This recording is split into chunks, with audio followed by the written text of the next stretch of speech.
ఉపరాష్ట్రపతి ఎన్నికల వేళ రాజకీయాలు వేడెక్కాయి. విపక్ష ఇండియా కూటమి అభ్యర్థి సుప్రీంకోర్టు మాజీ న్యాయమూర్తి జస్టిస్ బి సుదర్శన్ రెడ్డిపై కేంద్ర హోంమంత్రి అమిత్ షా సంచలన ఆరోపణలు చేశారు.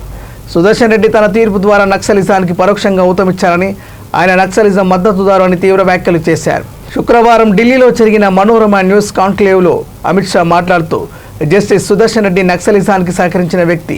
ఆయన ఇచ్చిన సల్వా జూడన్ తీర్పు వల్లే దేశంలో నక్సల్స్ ఉగ్రవాదం ఏళ్లపాటు కొనసాగింది. ఒకవేళ ఆ తీర్పు రాకపోయి ఉంటే 2020 నాటికే నక్సలిజాన్ని పూర్తిగా తుడిచిపెట్టే వాళ్ళమని అన్నారు. కాంగ్రెస్ పార్టీ వామపక్షాల ఒత్తిడికి తలొగ్గి ఇలాంటి వ్యక్తిని అభ్యర్థిగా నిలబెట్టిందని, సుప్రీంకోర్టు వంటి పవిత్రమైన వేదికను దుర్వినియోగం చేసిందని ఆయన విమర్శించారు. ఏమిటి సల్వా జూడన్ తీర్పు? ఛత్తీస్గఢ్లో మావోయిస్టులను ఎదుర్కోవడానికి 2005లో అప్పటి ప్రభుత్వం గిరిజన యువతతో సల్వా జూడన్ పేరుతో ఒక పౌర సైన్యాన్ని ఏర్పాటు చేసింది. వీరికి ఆయుధ శిక్షణ ఇచ్చి స్పెషల్ పోలీస్ ఆఫీసర్లుగా నియమించింది. అయితే ఈ దళంపై మానవ హక్కుల ఉల్లంఘన ఆరోపణలు వెల్లువెత్తాయి.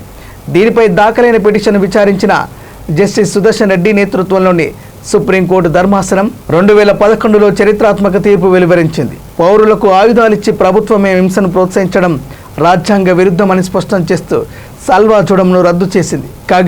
కాగా అధికార ఎన్డీఏ కూటమి తమ ఉపరాష్ట్రపతి అభ్యర్థిగా మహారాష్ట్ర గవర్నర్ సిపి రాధాకృష్ణన్ను బరిలోకి దింపిన విషయం తెలిసిందే. ఆయన తమిళనాడుకు చెందిన సీనియర్ బీజేపీ నేత.